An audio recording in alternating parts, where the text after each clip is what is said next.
But Modi کی اگر آپ پاپولزم کی بات کرتے ہیں تو وہ حد سے زیادہ یوز کرتا ہے. مودی کس طریقے سے پاپولزم کا یوز کرتا ہے, ریلیجیس میجورٹیرینزم وہ بہت زیادہ پروموٹ کرتا ہے, مسلمانوں کو ایکسکلوڈ کرتا ہے, مائنارٹیز کو ایکسکلوڈ کرتا ہے. سٹیزن شپ امینڈمنٹ ایکٹ آپ کے پاس موجود ہے, ہندو راشٹرا بنانے کا خواب آپ کے پاس موجود ہے.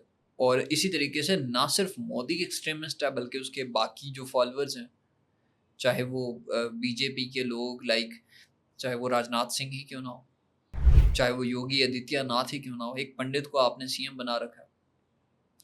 اس طرح کے لوگ موجود ہیں بی جے پی میں. دس از دی ریزن کہ وہاں پر ایک چینج آ رہا ہے, اور یہ چینج یہ ہے کہ انڈیا سیکولر سے ریلیجیس آئیڈینٹی میں چینج ہو رہا ہے. یہی رائز آف پاپولزم تو امریکہ میں بھی ہے. اب امریکہ میں ڈفرینٹ چیزیں ہیں, نیشنلزم وہاں پر بھی ہے. وہ بھی کہتے ہیں کہ وائٹ کرسچینٹی جو ہے, جو وائٹ کرسچنز لوگ ہیں وہ سپیریئر ہیں, جبکہ بلیکس جو ہیں وہ سپیریئر نہیں ہیں. ایون نیو یارک ٹائمز نے تو یہ تک کہا, یہ جو الیکشنز تھے ریسنٹ, یہ ڈیموکریٹس اینڈ ریپبلکنس کے درمیان نہیں تھے بلکہ بلیک ورسز وائٹ کا جو ہے وہ ایک کمپٹیشن تھا.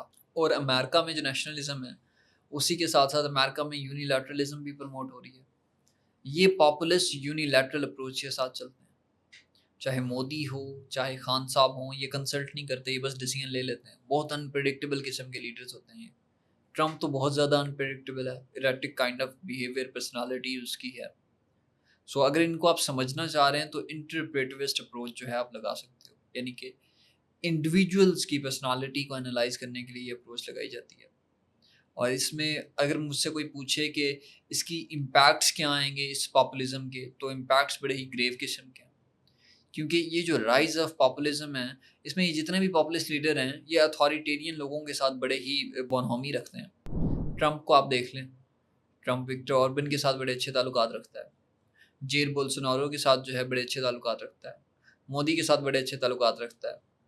جو کنگ ہیں سعودی عربیہ کے محمد بن سلمان, آلدو ظاہر ہے ڈیموکریٹکلی الیکٹڈ لیڈر نہیں ہیں, پھر بھی ان کے ساتھ اس کے بڑے اچھے تعلقات ہیں. سو ایک اوور آل آپ کو ڈکلائن دکھائی دے گا لبرل ویلیوز کا. اور یہ جو پاپولسٹ ہیں یہ بیسیکلی ان میں جو ٹینڈنسیز ہیں وہ ان لبرل ہیں. اب ان لبرل ٹینڈنسیز کیا ہوتی ہیں کہ یہ وہ لوگ ہیں جو الیکٹ تو ہوئے ہیں ان اے ڈیموکریٹک مینر, یعنی کہ الیکشنز کے تھرو ہوئے ہیں نا.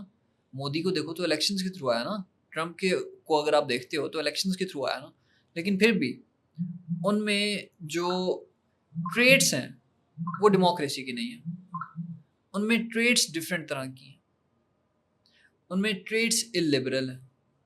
وہ اتھارٹیرین لیڈرز کو انگیج کرتے ہیں, وہ اپوزیشن کو ریپریس کرتے ہیں. اس کے علاوہ ایک اور بھی جو پوائنٹ ہے ان تینوں لوگوں میں, خان صاحب, ٹرمپ اور مودی میں, وہ یہ ہے کہ یہ تینوں جو ہے میڈیا کے بھی اگینسٹ ہیں, فری میڈیا کے اگینسٹ. یہ کہتے ہیں کہ میڈیا مینیپولیٹڈ ہے, میڈیا ڈسٹارٹیڈ ہے, میڈیا ان کے خلاف سازش کر رہا ہے, جیسے پوری دنیا کو اور کوئی کام نہیں ہے, صرف ان تینوں کے اگینسٹ سازش ہی کرنی ہے انہوں نے. اس کے علاوہ یہ تینوں جو ہیں جوڈیشری کے بھی اگینسٹ ہوتے ہیں. اگر جوڈیشری ان کے اگینسٹ ڈیسیژن دے دے تو یہ کہتے ہیں جوڈیشری بھی مینیپولیٹڈ ہے. سو اس طرح کے جو پاپولسٹ لیڈرز ہیں وہ انسٹیٹیوشنس کے بھی اگینسٹ ہیں, وہ اسٹیبلشمنٹ کے بھی اگینسٹ ہیں.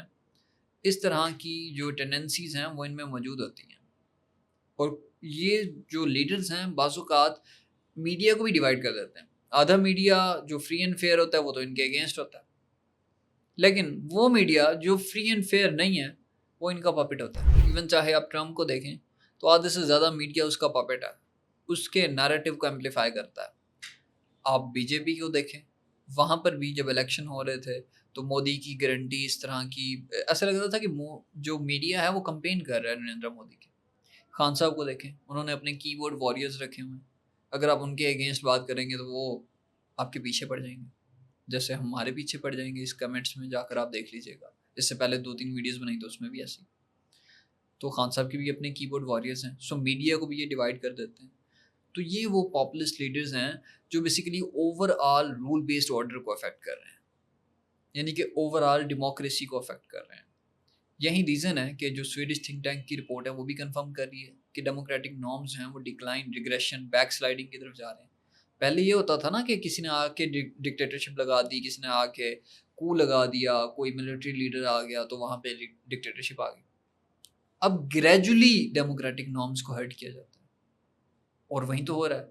ٹرمپ بھی گریجولی افیکٹ کر رہا ہے ڈیموکریسی کے نارمس کو, مودی بھی گریجولی افیکٹ کر رہا ہے, اور خان صاحب بھی گریجولی افیکٹ کر رہے تھے. سو اس طریقے سے جو پاپولسٹ لیڈرز ہیں وہ بیہیو کرتے ہیں اور ان کے اثرات کچھ اس طریقے سے آتے ہیں.